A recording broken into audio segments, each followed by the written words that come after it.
자, 오늘 로마서 8절부터 오늘 17절까지 하도록 하겠습니다. 8절부터 17절. 문단 번호로는 4번이네요. 4번부터 하도록 하겠습니다. 너에게도 복음 전하기를 원하노라 하는 4절 말씀, 8절 말씀. 8절 한번 같이 읽어보겠습니다. 8절 시작. 먼저 내가 예수 그리스도로 말미암아 너희 모든 사람에 관하여 내 하나님께 감사함은 너희 믿음이 온 세상에 전파됨이로다. 아멘. 여기 보면은 로마는 참 좋은 교회였던 것 같습니다. 좋은 교회들이 성경에 몇 교회 나오죠. 예를 들어서 뭐 에베소 교회라든지 또 데살로니가 교회, 빌립보 교회, 뭐 울산 성서 침례교회 많이 나오죠. 예. 그런 좋은 교회들. 그래서 얼마나 좋은 기회였냐면은 그 믿음이 온 세상에 전파되었다. 그렇게 말씀하고 있습니다. 여기서 온 세상이라는 말은 그 로마 그 지역에 퍼져나갔다라는 말입니다. 여러분, 지금 바울은 로마에 있는 게 아닙니다. 그죠?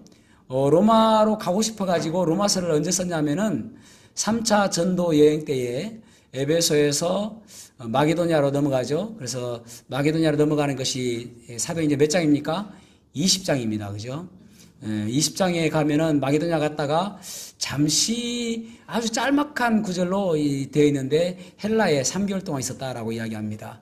그 헬라가 고린도라고 대부분 학자들이 이야기합니다. 그래서 3개월 있을 동안 로마서를 썼습니다.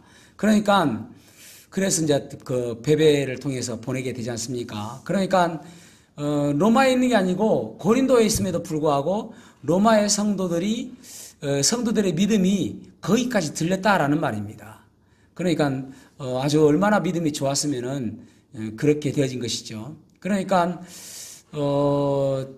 그래서 로마에 가고 싶어하는 그런 모습이 있죠. 결국 이제 바울 사도는 로마로 가긴 갔지만은 아주 고생길을 하면서 가긴 갔지 않습니까? 그런데 어떻게 해야 칭찬받는 교회가 될 수 있을까요? 그것은 세상과 다른 모습이 돼야 됩니다. 세상과 똑같고 세상에 계모임처럼 모이고 세상에 뭐 세미나 하는 것처럼 하고 그러면은 세상에 칭찬을 받을 수가 없는 것이죠. 세상 사람들은 우리와 뭔가 그들과 다른 모습이 보여질 때에 존경함이 있는 것입니다. 그러니까 이제 로마 교회들은 그런 믿음들이 세상과 구별된 모습이었다라는 것이죠. 그래서 특별히 세상과 다른 모습은 우리는 어떤 모습이 있어야 되는가 하면은 거룩해야 되겠죠. 그리고 경건해야 되겠죠. 그럴 때에 세상 사람들에게 칭찬받는 것입니다. 거룩하고 경건하다는 말의 의미는 무엇인가 하면은 하나님을 의식한다라는 말입니다. 사람을 의식하는 것이 아니라 살아계신 하나님을 의식한다라는 뜻이 내포되어 있는 것입니다. 자, 1장 9절 말씀 읽어보겠습니다. 1장 9절 시작. 내가 그의 아들의 복음 안에서 내 심령으로 섬기는 하나님이 나의 증인이 되시거니와 항상 내 기도에 쉬지 않고 너희를 바라며. 아멘. 여기 보면은 나의 복음, 그러니까 그 아들의 복음이라고 되어 있죠. 1절에서는 하나님의 복음 이렇게 되어 있습니다. 그러니까 복음이라는 것을 마치 요즘에는 뭐 그런 카메라가 없지만 뭐 별로 안 쓰죠. 옛날에는 카메라 이제 수동으로 앞에 조리개를 이렇게 돌려가지고 초점이 딱 맞으면은 아주 진하게 나오지 않습니까? 그런 것처럼 점점 집중해서 명확하게 보여지는 것입니다. 그러니까 처음에는 1절에서는 하나님의 복음이라고 이야기했다가 9절에서는 그 아들의 복음이라고 말씀하고 있고 16절에서는 내가 복음을 부끄러워하지 아니하노니 여기에 생략된 단어가 있습니다. 아주 중요한 단어인데 생략되어 있어요. 그리스도라는 단어입니다. 내가 그리스도의 복음을 부끄러워하지 아니하노니 그렇게 해야 올바른 번역이거든요. 그래서 16절에서는 그리스도의 복음 이렇게 점점 명확하게 복음에 대해서 말씀하고 있습니다. 그러면서 그 초점이 무엇인가? 로마라는 말입니다. 로마. 내가 로마를 향해서 가고 있다. 가고 싶어한다. 그런 말이죠. 그래서 거기에 대한 증인이 누구인가? 하나님이다 라고 말씀합니다. 그래서 그는 쉬지 않고 기도하는 것이다. 로마로 가고 싶어 하는 것을 쉬지 않고 기도한다라는 것입니다. 여기 그 바울 사도의 말씀을 통해서 기도는 어떻게 해야 되는가, 기도의 레슨을 우리에게 가르쳐 주는데 내용들이 어떤 것이 있어야 되는가. 첫째는 감사. 기도에서는 항상 첫 번째는 감사가 있어야 됩니다. 감사. 그 다음에 두 번째로는 예수 그리스도를 또 통해, 그렇죠. 예수 그리스도를 통해서 하는 것이다. 그러니까 성자 하나님께서 성부 하나님께 기도할 때에 성자 하나님의 이름으로 그렇게 기도하는 것이죠. 그 다음에 세 번째로는 끊임없이 기도해야 된다. 쉬지 않고 기도해야 된다. 네 번째로는 진실하게 기도해야 된다. 진실하게라는 말은 무슨 말인가 하면은 내 마음을 담아서 진실하게 기도해야 된다. 그래야 응답받는 것이죠. 그냥 거칠에만 하는 것이 아니라 내 마음을 담아서. 그리고 다섯 번째로는 로마 교회를 위하여 이제 기도하는 것이 중보기도하는 것이 중보기도. 로마 교회를 위해서 중보기도하는 것. 자, 10절 말씀 읽어보겠습니다. 10절 시작.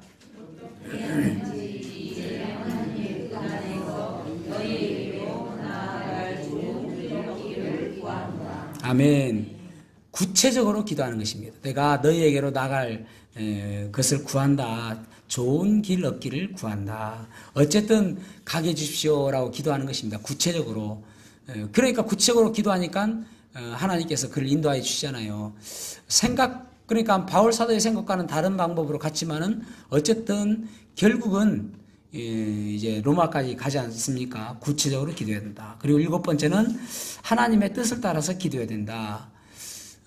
주님께서도 기도하실 때에 나의 원대로 마옵시고 아버지의 뜻대로 하옵소서라고 했던 것처럼 우리가 항상 우리는 이제 우리의 마음에 맞춰서 있어요. 그래서 기도하는 대부분 내용들이 보면은 우리의 뜻에 맞춰져 있습니다. 그것이 아니라 하나님의 뜻이 무엇인지를 분별하며 기도하는 모습이 필요한 것입니다. 그 다음에 이제 영적인 선물을 나눠주기를 원한다. 그렇게 이야기하고 있죠. 영적인 선물을 나눠주기 원한다. 로마 교회에 신령한 은사를 나눠주기를 원한다. 그렇게 말씀하고 있죠. 11절 말씀을 읽어보겠습니다. 11절 시작. 내가 너희를 간절히 원하는 것은 어떤 신령한 은사를 너희에게 나누어 주어 너희를 경고하게 하려 하느니. 아멘. 신령한 은사를 너에게 나눠주기를 원한다. 그래서 너희들을 견고하게 세우기를 원한다. 그렇게 말씀하고 있죠. 신령한 은사가 무엇인가는 조금 이따 이야기하고요. 은사의 종류에 대해서 좀 이야기를 하도록 하겠습니다. 어떤 분이 저한테 아침에 전화가 왔어요. 오늘 아침 말고요. 이 말씀 준비할 때 전화가 왔습니다. 원래 이 부분을 넣을 마음이 없었는데 그분 때문에 넣게 돼서 좀 감사함이 있습니다. 여러분들도 혹시 그런 질문을 받게 되어질까 싶어서 넣었습니다. 어떤 질문인가 하면은 자기가 이제 오늘 누구를 만나야 되는데 그분이 자기 교회는 병도 고치고 하나님의 기적이 나타나는데 그러한 기적들이 나타나지 않는 교회는 가짜다. 그런 이야기를 한다는 거예요. 그래서 제가 어떻게 대답해 주면 좋겠습니까? 라고 저한테 물어봤습니다. 그래서 제가 이야기를 해줬습니다. 그러니까 성경에 보면은 은사의 종류가 이제 보면 있는데 로마서 12장에 나와 있고 고린도전서 12장에서 14장 그 다음에 에베소서 4장 그렇게 해서 대략 한 20가지 어떤 분은 18가지로도 이야기를 합니다. 대략 그렇게 은사의 종류가 나옵니다. 근데 은사의 종류는 두 가지로 나와요. 하나는 일시적인 은사와 지속적인 은사. 그러니까 무슨 말인가 하면은 모두가 다 똑같지 않다라는 말입니다. 하나님의 경륜에 따라서 시대에 따라서 있는 은사가 있고 그렇지 않는 은사가 있다라는 것입니다. 그러니까 일시적인 은사를 다른 말로 이야기하면 사도적 은사, 그러니까 기적과 표적 이런 것들이 일시적인 은사입니다. 왜 일시적인 은사를 주셨는가? 사도행전 때 말씀을 드렸죠. 사도행전 때는 왜 그런 기적들이 나는가? 기적을 통해서 예수 그리스도를 믿게 하는 믿음을 갖게 하기 위해서. 그렇다면은 오늘날에는 왜 그러한 기적들이 자주 일어나지 않는가? 일어나긴 일어나죠. 그러나 사도시대 때는 사도라는 사람을 통해서 일어났는데 오늘날에는 그 사람을 통해서 일어나는 것이 아니라 예수 그리스도의 능력으로 일어나는 것입니다. 오늘날도 없지는 않죠. 일어나기도 일어납니다, 여러분. 죽은 사람이 살아나기도 하고 그렇습니다. 그런데 그 사람 때문에 기적이 일어나는 것이 아니라 하나님께서 아주 강제적으로 강압적으로 개입하셔서 일어난다라는 말입니다. 왜 오늘날에는 그러한 일들이 많이 일어나지 않는가 하면은 오늘날에는 우리에게 말씀을 주셨기 때문에 그렇습니다. 그러니까 사도시대 때는 기적을 통해서 믿게 하였지만은 오늘날에는 말씀을 통해서 믿게 하기 때문에 그렇습니다. 그래도요, 주로 기적들이 많이 일어나는 곳이 어디냐면은 선교지입니다. 선교지. 선교지는 예를 들어서 아직도 성경이 번역되어 있지 않고 그런 데는 성경을 모르잖아요. 그러니까 기적이 일어나는 것입니다. 그래서 선교사님들이 와서 선교 보고할 때에 막 기적들을 들으면 신기하잖아요. 그죠? 우리는 안 일어나는데 그러면은 거기는 기고 우리는 아닙니까? 똑같잖아요. 하나님은 똑같은 분인데. 그러니까 그곳에서는 믿음을 갖게 하기 위해서 그래서 그들에게 기적을 베풀어 주시는 것입니다. 그래서 이제 그런 일시적인 은사가 있고 지속적인 은사, 이것을 청지기적 은사라고 이야기합니다. 여러분 오타가 나 있죠? 청지기적 은사. 지속적인 은사는 어떤 것들이 있는가 하면은 말씀, 지혜로운 말씀, 지혜의 말씀하고 심표해야 됩니다. 지혜의 말씀, 또 영분별 은사, 그 다음에 섬기는 것, 그 다스리는 것, 그 다음에 복음 전도자, 그 다음에 목사와 교사, 그런 것들이 은사다라는 말입니다. 섬기는 것 가운데 뭐 권면하는 것, 또 격려하는 것, 또 은사라고 할 수 있죠. 우리는 흔히 이제 자매님, 형제님 그러지만은 이제 장로교 사람들은 한 50대, 60대 되면은 그분을 조금 존경하는 존칭을 쓰는 것이 무엇이냐면은 권사예요, 권사. 조금 젊다 싶으면은 존칭이 우리는 자매님인데 그 사람들은 집사님 그래요.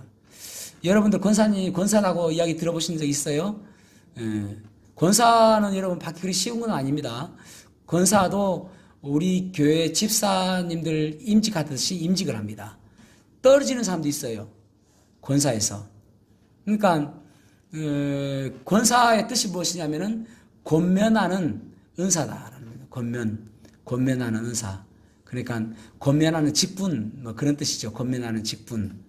그러니까 그런 은사 있는 것, 그런 것들이 이제 지속적인 은사입니다. 지금도 계속 있는 것이죠. 그래서 일시적인 은사와 지속적인 은사가 있는데, 그래서 이제 그렇게 아까 다시 물어본다면은, 아니 요즘에 기적도 일어나지 않는 그 교회가 그 교회냐 가짜지, 그렇게 이야기하면은 그때는 기적을 통해서 하나님을 믿게 하였지만은 지금은 말씀을 통해서 믿게 한다라고 할 수 있는 것이죠. 그래서 말씀이 요한계시록에 AD 95년경에 기록되어 있거든요. 그러니까 AD 95년 그 이후로부터는 특별한 기적들이 많이 일어나지 않는 것입니다. 그래서 디모데후서 3장 15절 말씀 보겠습니다. 디모데후서 3장 15절 시작.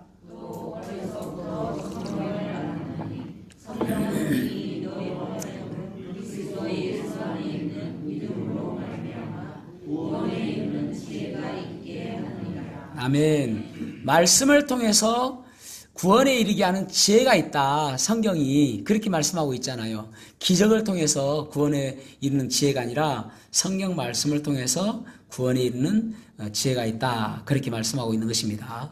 자, 그러면은 신령한 은사란 무엇인가 하면은 사도 바울이 변화된 복음을 의미합니다. 그러니까 복음, 신령한 은사라는 것은 영적인 선물이거든요.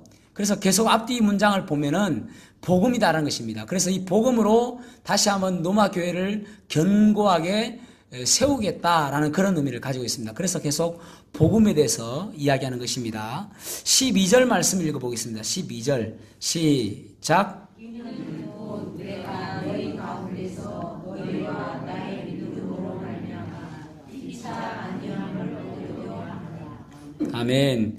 믿음이라는 것은 피차 아니하게 한다라고 말씀하고 있죠. 그러니까 1장에서 바울 사도가 복음의 믿음을 통해서 피차 아니한다는 말은 위로하고 격려한다라는 뜻이단 말입니다. 그러니까 위로하고 격려하는 것과 또 열매가 맺히게 하는 것, 그것을 이야기합니다. 그러니까 복음의 믿음이라는 것은 서로 격려하게 된다는 것이죠. 내가 올바른 믿음을 가지고 있으면은 다른 사람들을 격려하는 그런 일을 하게 되진다라는 것입니다. 그래서 이 은사를 나누는 이유가 무엇인가 하면은 서로 격려하고 또 위로가 되게 하기 위해서 이 은사를 나눈다. 그러니까 이 복음이라는 말입니다. 자, 13절 말씀 읽어보겠습니다. 시작. 내가 여러 번 너희에게 가고자 한 것을 너희가 모르기를 원하지 아니하노니 이는 너희 중에서도 다른 이방인 중에서와 같이 열매를 맺게 하려 함이로되 지금까지 이미 막혔다. 아멘. 그렇죠. 격려하고 그 다음에 열매를 맺게 하기 위해서 계속 가려고 했는데 길이 막혀서 못 갔다. 그런 말입니다. 그러니까 이제 3차 전도여행 때에 헬라에 갔다가 다시 돌아오지 않습니까? 돌아올 때는 배를 타고 가려고 하다가 이제 그 오순절 때에 예루살렘에 가기 위해서 이제 그 많은 유대인들이 있기 때문에 배를 안 탔다고 이야기했죠. 그래가지고 저기 들어와러 갔다가 쭉 내려와가지고 밀레도에 왔다가 이렇게 가지 않습니까? 거기서도 계속 막잖아요. 믿음의 사람들이 막잖아요.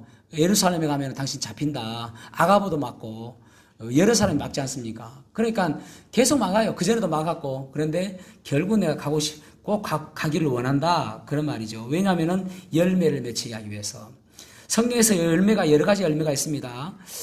구원의 열매가 있죠. 회심의 열매. 복음은 영혼들을 구원받게 합니다. 그 다음에 또 의의 열매가 있죠. 로마서 6장에. 그 다음에 갈라디아서 5장에 성령의 열매를 맺히게 되어지죠. 그러니까 구원받으면은 이런 열매들이 자연스럽게 맺히는 것입니다. 그 다음에 이제 포도나무 열매. 포도나무 열매도 포도나무에 대신 예수 그리스도에게 접붙여 있기만 하면은, 붙어 있기만 하면은 열매가 맺히는 것입니다. 그러니까 믿음이 있는 로마 성도들에게 가는 이유는 너희들이 이런 열매들을 많이 맺게 하기 위해서 내가 간다. 그런 말입니다. 자, 14절에서 15절 말씀 시작.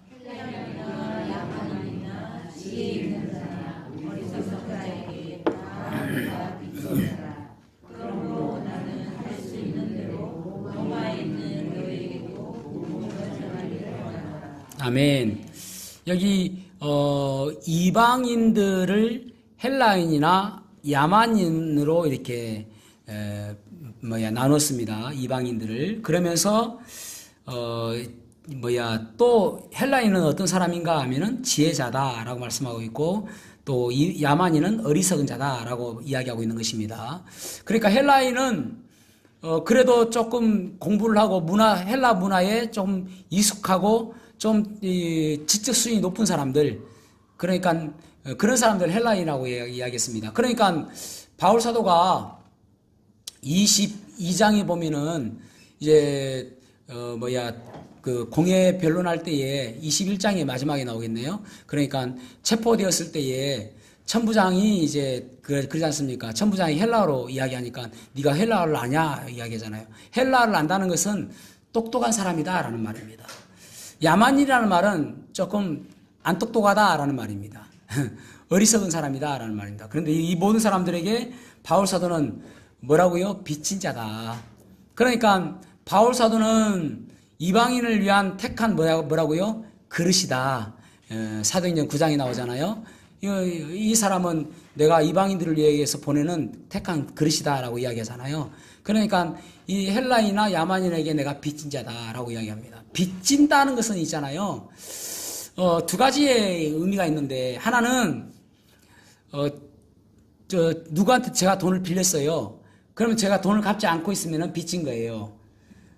그런데 바울 사도는 이런 빚진 자가 아니라 예전에 이제 그 1907년에 평양 대부운동이 일어났던 효시가 되었던 것이 무엇이냐면은 길선주 장로님이 그의 친구가 죽으면서 그의 아이들이 어리기 때문에 돈을 좀 맡아둬라. 그래서 이 아이들이 크면은 이 돈을 주면 좋겠다라고 하면서 길선주 장로에게 돈을 맡깁니다. 그런데 그것을 삥땅한 거예요. 어느 정도는 삥땅하고 어느 정도는 줬는데 그것이 떠오른 것입니다. 그래서 그것을 회개하게 되어져요. 그것이 회개의 시작이었거든요. 이건 뭐예요? 횡령. 그러니까 여기서 이야기하는 빚진 자라는 의미는 횡령입니다. 횡령. 그러니까 예수님께서 우리에게 복음을 맡겨뒀어요. 그래서 이것을 다른 사람들에게 나눠주라고 이야기했는데 내가 그것을 갖고 그냥 있는 거예요. 뭐라고요? 횡령. 복음의 횡령죄.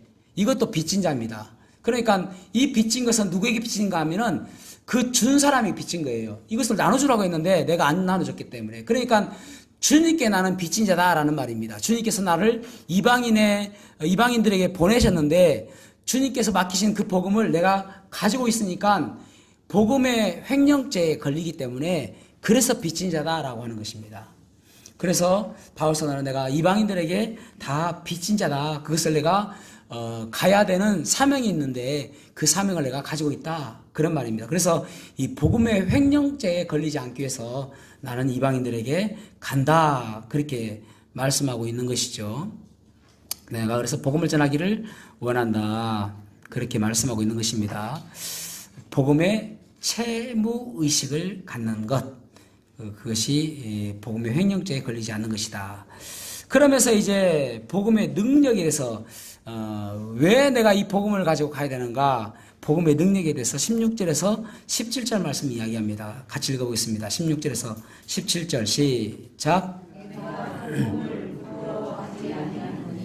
이 복음은 모든 믿는 자에게 구원을 주시는 하나님의 능력이 됩니다. 먼저는 유대인에게요, 그리고 헬라인에게로다. 복음에는 하나님의 의가 나타나서 믿음으로 믿음에 이르게 하나니 기록된 바 오직 우리는 믿음으로 말미암아 살리라 함과 같으니라. 아멘. 여기 아까 말씀드린 것처럼 그리스도라는 말이 생략되어 있습니다. 그러니까 복음이 얼마나 많습니까, 여러분? 복음 하면은 복된 소식, 누가 승리했다는 거 복음이고요. 또 뭐 누가 병에서 나았다는 거 복음이고요. 그 모든 것들이 다 복음이죠. 내가 뭐 돈 벌었다는 거 복음이고요. 또 승진했다는 거 복음이고요. 다 복음이죠. 그런데 정말 중요한 것이 무엇이냐면은 그리스도의 복음이다 말입니다. 그래서 내가 그리스도의 복음을 부끄러워하지 아니하노니 그렇게 해야 옳은 표현이죠. 그리스도의 복음. 부끄럽다라는 말은 사실은 그 당시에 예수 그리스도의 십자가의 죽음은 부끄러움이었습니다. 수치였죠. 그런데 내가 그 복음을 부끄러워하지 않는다라는 말입니다. 다른 사람 다 수치스럽게 생각하고 그 십자가에 죽은 예수 그리스도 아이고 참 그래 뭘 잘못했길래 그렇게 십자가에 달려 죽었나 라고 생각해서 입 밖에도 내지 못할 만한 그런 수치스러운 부끄러움인데 내가 이 그리스도의 복음을 부끄러워하지 아니하노니 이 복음은 모든 믿는 자에게 구원을 주시는 하나님의 능력이 됨이라. 모든 사람들을 구원하여 주기 때문에 그렇기 때문에 내가 부끄럽지 않다. 능력이 된다라는 말은 어떤 말이냐면은 많이 들었던 이야기예요. 디나미스. 그러니까 오직 성령이 너에게 임하시면 너희가 권능을 받고 할 때 디나미스입니다. 디나미스는 뭐냐면은 다이너마이트가 그 단어에서 나온 거거든요. 폭발적으로 아주 폭파시킬 정도로 한 건물을 무너뜨릴 정도로 사람을 완전히 바뀔 정도로 그 불가능이 없을 정도로 그런 권능, 그런 능력, 그 능력이 바로 복음이다라는 것입니다. 여러분, 복음을 받은 사람들이 얼마나 많은 사람들이 바뀌었습니까? 사형수도 바뀐 사람들이 있고 당장 죽음을 앞두고 있는 사형수가 복음을 듣고 구원받으면서 기쁨 가운데 하늘을 가는 밝은 길을 찬양하며 가지 않습니까? 완전히 바뀌었죠. 어떤 사람들은 재수자로서 이제 감옥에 있으면서 구원을 받아가지고 한 명이라도 더 구원시키려고 노력하다가 이제 죽으면서도 한 명 더 복음 전하지 못했던 것이 참 안타깝다라고 할 정도로 그런 사람도 있단 말입니다. 어떻게 그렇게 바뀌죠? 복음 때문에 바뀐 거, 복음 때문에. 그래서 이 복음은 그런 능력이 있기 때문에 내가 부끄러워하지 않는다라고 이야기하고 있는 거예요. 여러분, 이런 프라이드, 이런 자랑하시는 마음이 있습니까, 여러분? 복음은 사람을 변화시킨다. 복음은 죽은 사람도 일으킨다. 그런, 그 담대함이 있냐는 것이죠. 그러면은 가만히 있을 수 없겠죠. 지나가다 죽어가는 사람들이 있는데 자꾸 붙들고 당신이 다 죽는다라고 이야기할 수 있잖아요. 이번에 우리 아이들이 3명이 구원받은 것이 얼마나 왜 기쁩니까? 그 아이들이 지옥 갈 수밖에 없었는데 천국 가는 확신이 생겼으니까 얼마나 기뻐요. 그죠? 그만큼 좋은 일이 없잖아요. 그래서 여기 보면은 내가 여기 보면은 이 복음은 모든 민자의 구원을 주신 하나님의 능력이 됩니다. 첫째는 헬라인에게요, 또한 유대인에게 또한 헬라인에게로다. 그렇죠? 첫째는 왜 유대인인가? 유대인이 커서가 아니라 먼저 복음을 받은 사람이 유대인이기 때문에 그렇습니다.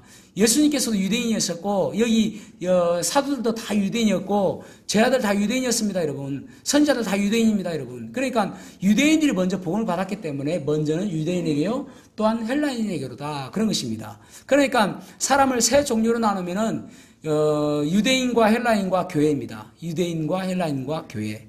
두 종류로 나눈다면은 유대인과 이방인. 그렇죠. 유대인과 이방인. 그렇게 두 종류로 나눌 수 있죠. 그러니까 구원받은 사람들 교회라고 하지 않습니까? 그래서 여기 유대인과 헬라인은 모든 사람들을 이야기하는 것입니다. 헬라인을 이방인으로 이야기하는 것이니까 모든 사람들을 이야기하는 것입니다. 그러면서 17절 말씀을 보면은 이 복음은 모든 17절 말씀 한번 읽어보겠습니다. 17절 시작. 하나님의 의가 나타나서 믿음으로 믿음에 이르게 하니 기록된 바 오직 의인은 믿음으로 말미암아 살리라 하니라. 아멘. 이 복음에는 하나님의 의가 나타났다. 이 의라는 말은 justice, 정의를 이야기하는 게 아니고요. righteousness라는 단어인데 이 단어는 무슨 단어냐면은 하나님과의 올바른 관계를 이야기하는 것입니다. 아, 네가 하나님과 올바른 관계라고 내가 인정한다. 그런 말입니다. 우리는 의를 잃어버렸어요. 우리가 태어날 때에 우리는 의를 잃어버린 상태에서 태어났습니다. 아담과 하와가 범죄함으로 인해서 의를 잃어버렸습니다. 그러니까 이것은 우리가 수리하고 개선되어서 하는 것이 아니라 여지가 없어요. 그러니까 우리가 무언가 노력해 살 게 아니다 말입니다. 득도가 아니란 말입니다. 깨달음의 종교가 아니다 말입니다. 우리는 아무리 노력해도 할 수 없는 거예요. 그런데 예수 그리스도를 통해서 예수 그리스도를 믿음으로 그 의를 우리가 되찾아오는 것입니다. 하나님께로부터. 그래서 그 의를 내가 가지고 있을 때에 믿을 때에 그 의가 우리한테 오거든요. 그때에 하나님께서 우리를 바라보시며 너는 의인이다라고 이야기해 주는 거예요. 그러니까 내가 무엇이 있어가지고 내가 무엇을 잘해가지고 그래서 내가 의인이 아니라 예수 그리스도의 의를 내가 가져옴으로 해서 내가 의를 가지고 있음으로 해서 내가 의로운 의인이라고 이야기한단 말입니다. 나는 똑같아요. 근데 한 가지 더 있는 것이 무엇인가? 의가 있다라는 말입니다. 그래서 이 복음에는 하나님의 의가 나타난다라는 말은 내가 그 의를 가져왔다라는 말입니다. 그래서 하나님께서 우리를 바라보시면서 너는 의인이다라고 이야기하는 거예요. 그러면서 여기 보면은 현대어 성경으로 보면은 참 번역이 현대어 성경이 거의 다 번역이 별로 안 좋은데 이 번역은 참 잘했습니다. 자, 1장 17절 말씀 읽어보겠습니다. 1장 17절 시작. 이 기쁜 소식에는 오직 믿음으로만 하나님과 올바른 관계를 갖게 된다는 것이 나타나 있습니다. 아멘. 그래서 그 의를 가지고 있으면은 드디어 하나님과 원수되었던 우리가 하나님과 평화로운 올바른 관계를 맺게 되었다라는 말입니다. 우리는 그 의가 없으면은 하나님과 우리는 남남이고 원수이고 적입니다, 적. 그래서 하나님께서 우리를 보지도 않습니다. 근데 그 의가 있는 것을 바라보시며 하나님께서는 우리를 의인이라고 칭해 주시는 거예요. 얼마나 감사합니까? 무엇을 통해서요? 믿음으로. 우리의 행위가 아니라 오직 예수 그리스도를 믿음으로 우리가 의를 갖게 되었다라는 말입니다. 그래서 하나님과의 올바른 관계를 맺게 되었다라는 것입니다. 그래서 오직 믿음으로 가능하다. 오직 의인은 믿음으로 말미암아 살리라라는 말은 오직 믿음으로 살게 되었다라는 말입니다. 그래서 살리라라는 말은 그 믿음으로 우리가 이제 살아간다라는 말입니다. 오직 의인은 믿음으로 말미암아 살리라. 이 말씀은 하박국 2장 4절 말씀에도 있고 히브리서 10장에도 있고 갈라디아서도 있고 서론에서 이야기했어요. 여러 군데 있다고. 그러니까 그 믿음으로 산다는 말은 내 마음대로 살아가는 것이 아니라 내 심장과 예수님의 심장을 바꾸어서 예수님의 심장으로 살게 되는 것입니다. 그러니까 갈라디아서 2장 20절 말씀, 내가 그리스도와 함께 십자가에 못 박혔나니, 못 박혀 죽었나니, 그 흠정에는 그렇게 돼 있어요. 못 박혔나니 그런즉 이제는 내가 산 것이 아니요 오직 내 안에 그리스도께서 사시는 것이라. 이제 내가 육체 가운데 사는 것은 나를 사랑하사 나를 위하여 자기 몸을 버리신 하나님의 아들을 믿는 믿음 안에서 사는 것이라. 그러니까 내 심장으로 살아가는 거 아니에요. 예수 그리스도의 심장을 갖고 예수 그리스도의 마음으로 예수 그리스도 생각으로 살아가는 모습, 그것이 믿음으로 살아가는 것입니다. 저와 여러분이 오직 의인으로서 주님께서 인정하시는 삶을 살아가는 복된 삶 살아가시기를 주님의 이름으로 축복합니다. 기도하시겠습니다.